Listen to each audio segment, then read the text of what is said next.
Kembali lagi di Sapa Indonesia Pagi, saya masih bersama Mas Ali Fikri, juru bicara KPK, ada Kang Asep juga yang tersambung melalui daring, Asep Iwan Kurniawan, dan juga ada Bang Barita Simanjuntak dari Komisi Kejaksaan di sini. Dari Komisi Kejaksaan sendiri, kemarin kan sempat memang meminta surat untuk bisa berbicara dengan dari jaksa yang terlibat juga dalam kasus ini untuk bisa menyelidiki lebih jauh, begitu.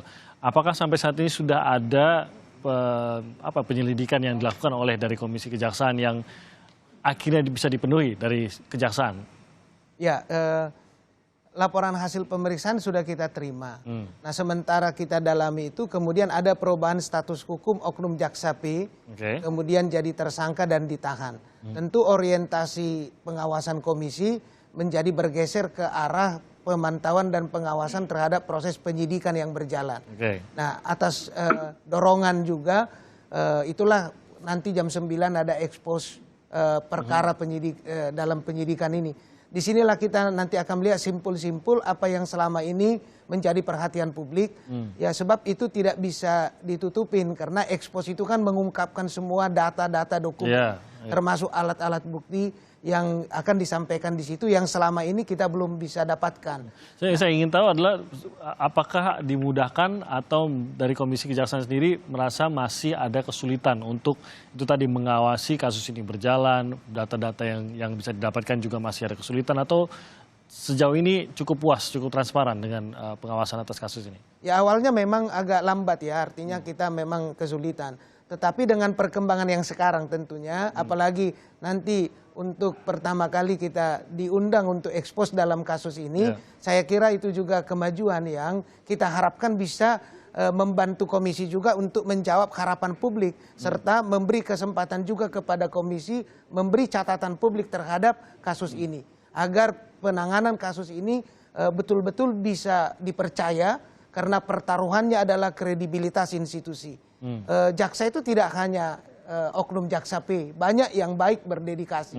Jangan sampai karena kasus itu terkurung. Apa yang disampaikan oleh Kang Asep dan Pak Ali tadi, saya kira ini juga adalah akumulasi dari harapan publik yang begitu tinggi, kepedulian yang tinggi terhadap institusi kejaksaan. Ini harus direspon melalui penyidikan yang dapat dipercaya. Nah, salah satunya tadi sudah disampaikan, bagaimana keterlibatan lembaga independen, khusus dalam penyidikan ada KPK di sana. Apakah bentuknya koordinasi, supervisi, serta langkah-langkah yang mungkin dilakukan, itu juga membutuhkan kesadaran dan kerelaan yang tinggi dari kejaksaan, agar publik bisa mempercayai prosesnya. Tapi tampaknya Mas Ali, dari KPK agak tidak terlalu bersemangat tampaknya untuk mengambil alih kasus ini. Saya lihat kalau paling tidak dari ICW saja, yang merupakan teman baik dari KPK, ini pun seperti sedikit menegur kepada pimpinan KPK agar jangan lembek begitu. Mengapa tidak lebih tegas untuk mengambil alih kasus ini, Mas Ali? Iya, kembali lagi ya Mas Timothy, tentu kan tetap ya, acuannya kan kita ada, aturan mainnya jelas begitu ya Mas Timothy. Ini yang menjadi pegangan, saya kira begitu ya. Karena fungsi sinergi dengan aparat penegak hukum lain itu kan tentu kalau aturan mainnya kita taati bersama, kita ikuti bersama, tentu kan nanti hasilnya yang terbaik begitu. Bahwa KPK tentu siap ya, KPK tentu mengikuti seluruh proses yang ada. Informasi yang berkembang di masyarakat, di publik terkait dengan penanganan oleh aparat penegak hukum, tentu KPK ikuti terus begitu Mas Timothy. Jadi tidak sesederhana kalau KPK mau maka KPK bisa, begitu ya Mas Ali ya? Tetap harus ada yang harus dipenuhi untuk akhirnya kasus itu diambil alih oleh KPK. Betul Mas Timothy, terakhir beberapa bulan yang lalu KPK juga kan mengambil alih perkara di Sumatera Selatan ya. Kita tahu itu di Polda Sumatera Selatan kita ambil alih. Itu juga melalui proses ya, tentu melalui proses yang ada, gelar perkara dan seterusnya sampai kemudian diambil alih perkara tersebut. Sebelumnya KPK juga pernah ambil alih dari Mabes Polri. Kita ingat perkara waktu Menteri Kesehatan ya, Ibu Siti Fadila Supari itu dulu kan ditangani oleh Mabes Polri dan kemudian diambil alih oleh KPK. Artinya dari beberapa perkara yang sudah juga ditangani oleh KPK dari hasil ambil alih itu bisa dilakukan oleh KPK sesuai dengan amanat dari undang-undang.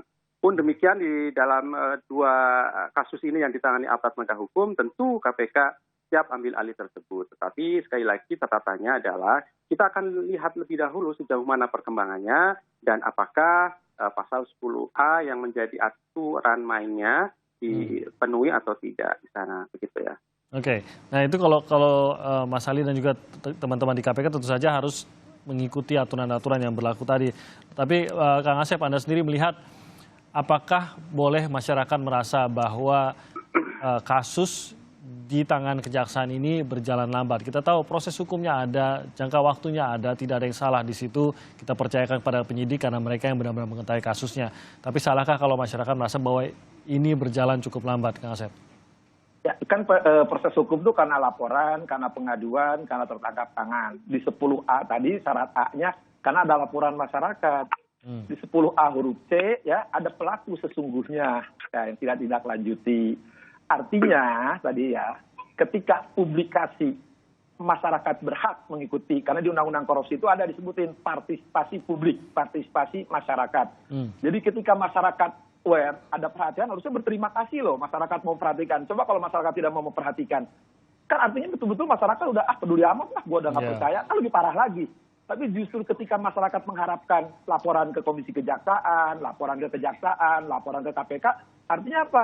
Masyarakat percaya. Tapi jangan sampai kepercayaan tadi, ya oleh institusi penegak hukum tidak dilanjuti. Ketika tidak dilanjuti karena itu merupakan kewenangannya, saya khawatir masyarakat nanti main hakim sendiri, ya. Walaupun hakim kan main sama temen-temennya, kan. Oke, apakah perlu Kang Asep kalau Anda melihat ini kan Anda sebenarnya yang Anda sarankan paling baik adalah Kejaksaan Agung menyerahkan kepada KPK.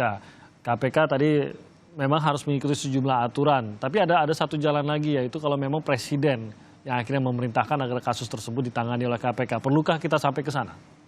Ya, gini, konstitusi kita pasal 24 mengatakan hukum acara itu dengan undang-undang.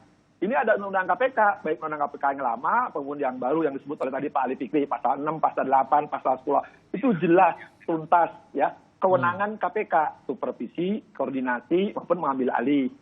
Menyerahkan memang nggak bisa diatur. Tapi kan sekarang tadi dikatakan oleh Pak Ali Fikri, faktanya, realitanya, KPK sudah beberapa kali mengambil alih. Nah, dan pimpinan KPK kan setidaknya tadi saya katakan Pak Nawawi maupun Pak Alex Mata, ya dalam tanda kutip udah nyindir lah, biarlah kami yang nangani. Kan kalau diserahkan kan juga nggak apa-apa, nggak salah kalau kejaksaan bisa katakan udah menyerahkan. Mungkin saya lebih kasar lagi sejak awal kan, udah diambil alih aja sama KPK karena persyaratan laporan masyarakat, ya ada pelaku sesungguhnya, kenapa tidak? Karena itu kewenangan diatur, ya supaya nanti publik biar percayalah penegak hukum.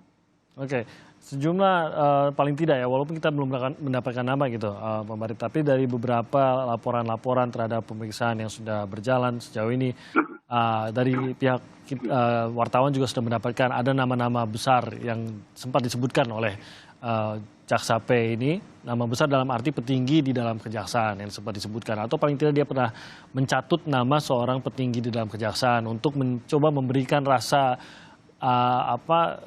aman bagi Joko Chandra untuk kembali ke Indonesia. Nah, hal-hal seperti ini yang mungkin belum terbukti sebenarnya. Kita bisa bilang belum terbukti, belum ada bukti yang bisa membuktikan tersebut. Tapi di sisi lain kan paling tidak menjadi salah satu pemantik agar masyarakat tuh bisa yakin bahwa Jaksa P ini tidak mungkin bisa bergerak sendiri kalau kita melihat kewenangannya, apa yang dia bisa lakukan di dalam kejaksaan dan lain-lain begitu. Ini sebenarnya yang dikhawatirkan oleh masyarakat. Kalau memang ada petinggi di kejaksaan, lembaga yang kita percaya untuk hukum kita, ada yang bermain seperti ini, maka kita ingin agar orang tersebut bisa didapatkan, bisa menerima ganjaran atas perbuatannya gitu. Nah, bagaimana menjamin hal ini? Apakah memang di tangan KPK langsung bisa kita percayakah? Atau bagaimana menjamin hal ini kalau memang ujung-ujungnya kasus ini tetap berada di kejaksaan? Apa yang bisa Anda lakukan juga dari Komjak? Ya, ada dua hal di situ, Bung Timothy. Seperti yang disampaikan tadi Kang Asep sama Pak Ali, ada benang merahnya. Satu,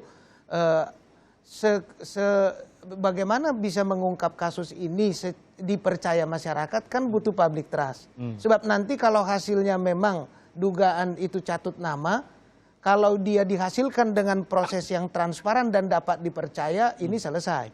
Tapi kalau prosesnya tidak transparan dan kelihatan tidak ditangani secara independen, ini akan menimbulkan distrust. Nah, karena itulah keterlibatan lembaga independen seperti KPK, bagaimanapun prosesnya tetap diperlukan. Sebab sudah ada pertaruhan kredibilitas institusi berhadapan dengan pandangan publik. Cara menjawab itu tentu dengan lembaga yang independen terlibat, kemudian prosesnya transparan, sehingga bisa menjawab itu. Tanpa itu sangat sulit kita untuk meyakinkan publik dalam situasi yang demikian. Harganya hanya kredibilitas saja kah? Karena kita ingin kalau memang ada yang bermain lagi di dalam. Ini kan yang dikhawatirkan adalah saat kasus ini masih berada di dalam kejaksaan, ada yang bermain lagi di dalam. Ya kita tidak ingin hanya kredibilitas kejaksaan yang bahkan kalau bisa jangan tercederai. Justru oknum-oknum ini keluar semua begitu dari kejaksaan. Siapa yang masih bermain hingga saat ini mencoba mengulik-ngulik kasusnya, itulah yang ingin dicerabut kan, sebenarnya itu yang ingin dilakukan. Ya, gitu. tepat sekali Timothy. Satu kan tadi kredibilitas itu, kemudian yang kedua terkaitnya sindikat atau mafia atau industri hukum itu. Nah, ini butuh power hukum yang kuat. Karena ini menggurita di semua segmen. Karena itu maka kolaborasi KPK, Kejaksaan dan Polri ini sangat dibutuhkan untuk memberantas ini. Sehingga wajah penegakan hukum kita bisa lebih baik, lebih dipercaya ke depan.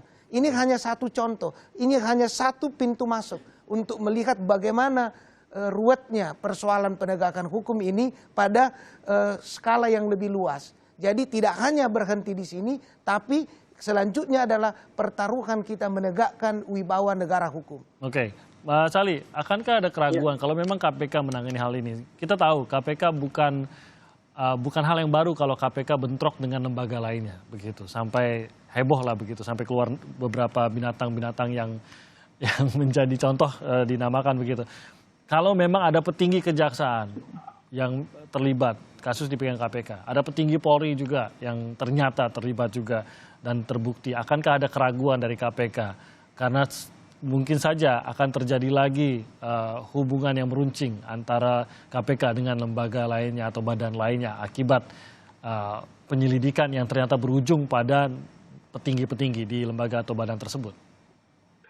Iya kan begini ya Mas Timothy, tentu kan jika ini kan tadi berandai ya dari fakta-fakta yang informasi yang di luar itu ternyata benar begitu ya.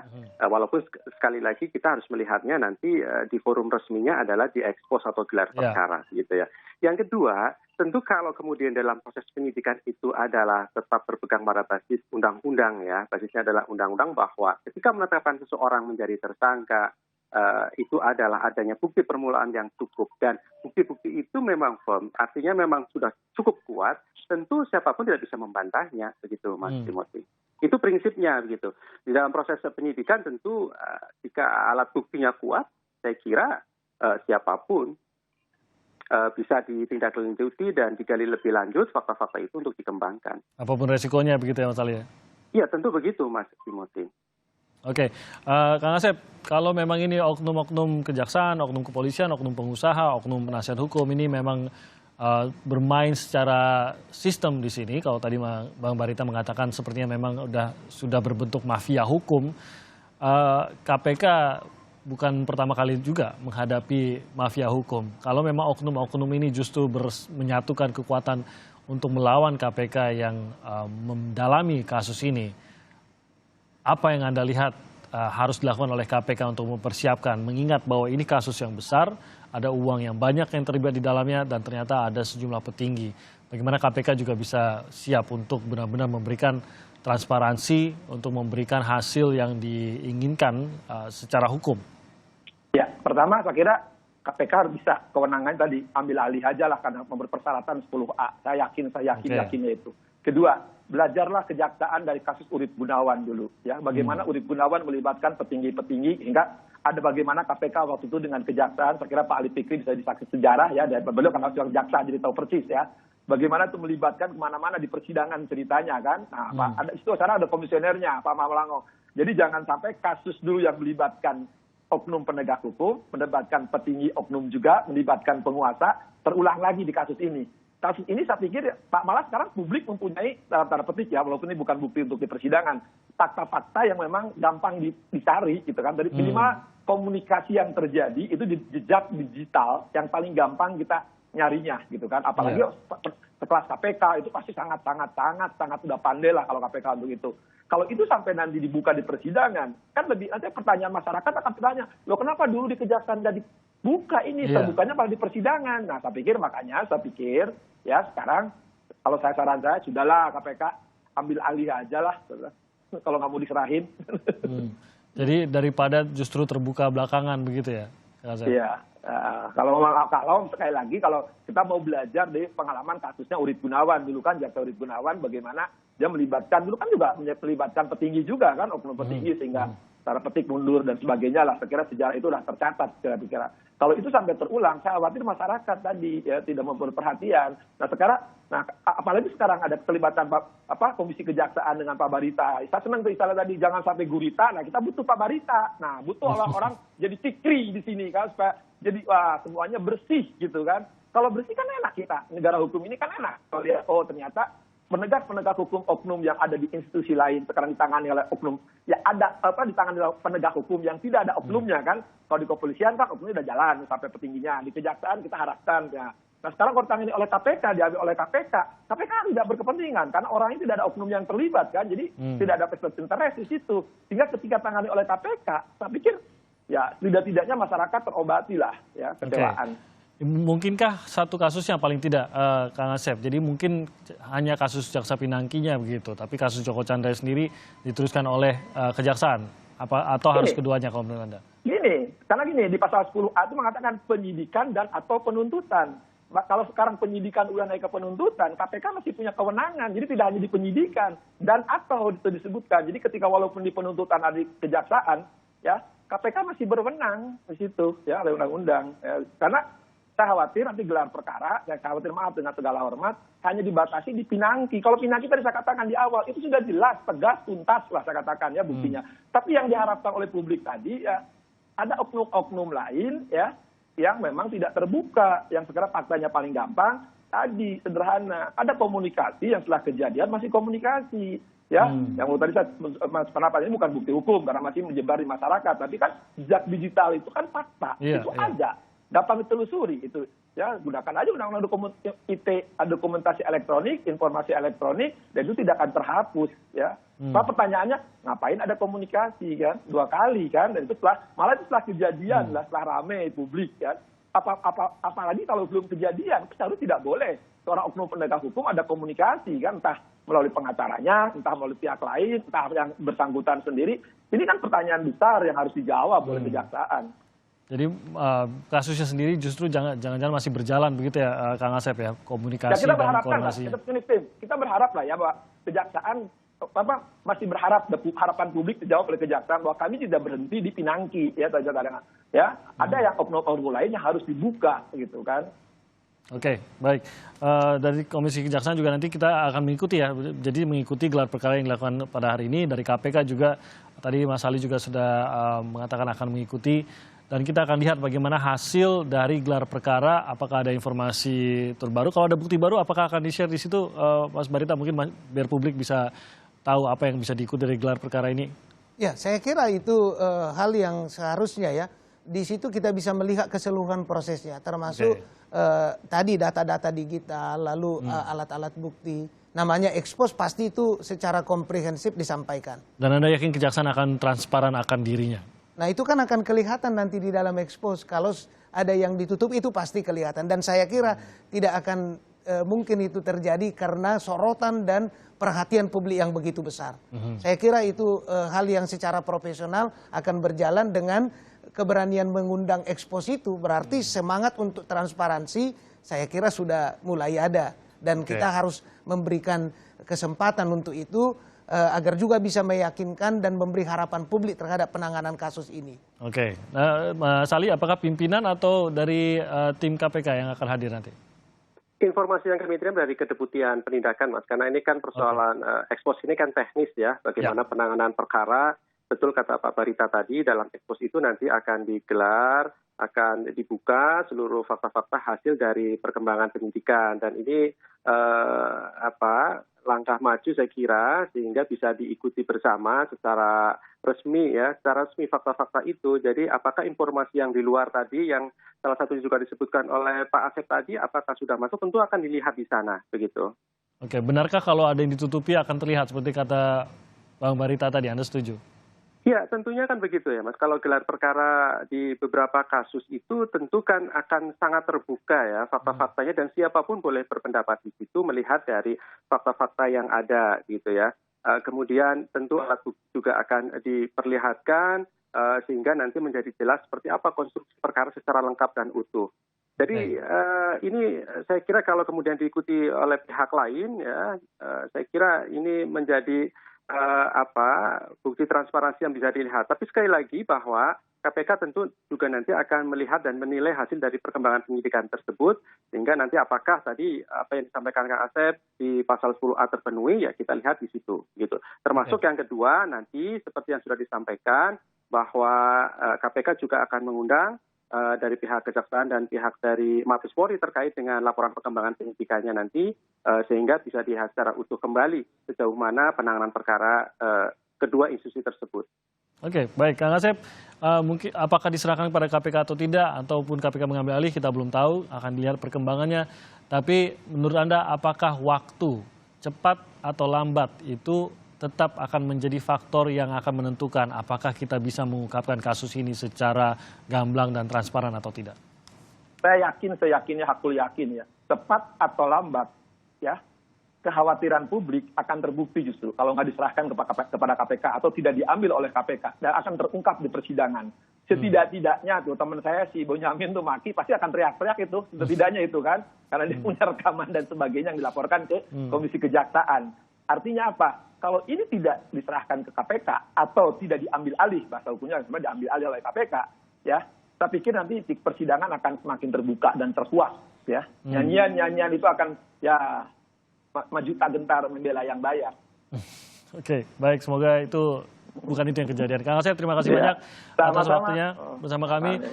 Mas Ali Fikri, terima kasih banyak atas waktunya bersama kami. Dan juga Bang Barita, terima kasih juga atas waktunya dari Komisi Kejaksaan. Kita akan mengikuti bagaimana dari Komisi Kejaksaan, KPK, dan juga Kepolisian yang akan melihat gelar perkara yang dilakukan oleh Kejaksaan pada hari ini. Dan kita akan nanti informasikan juga kepada Anda pemirsa.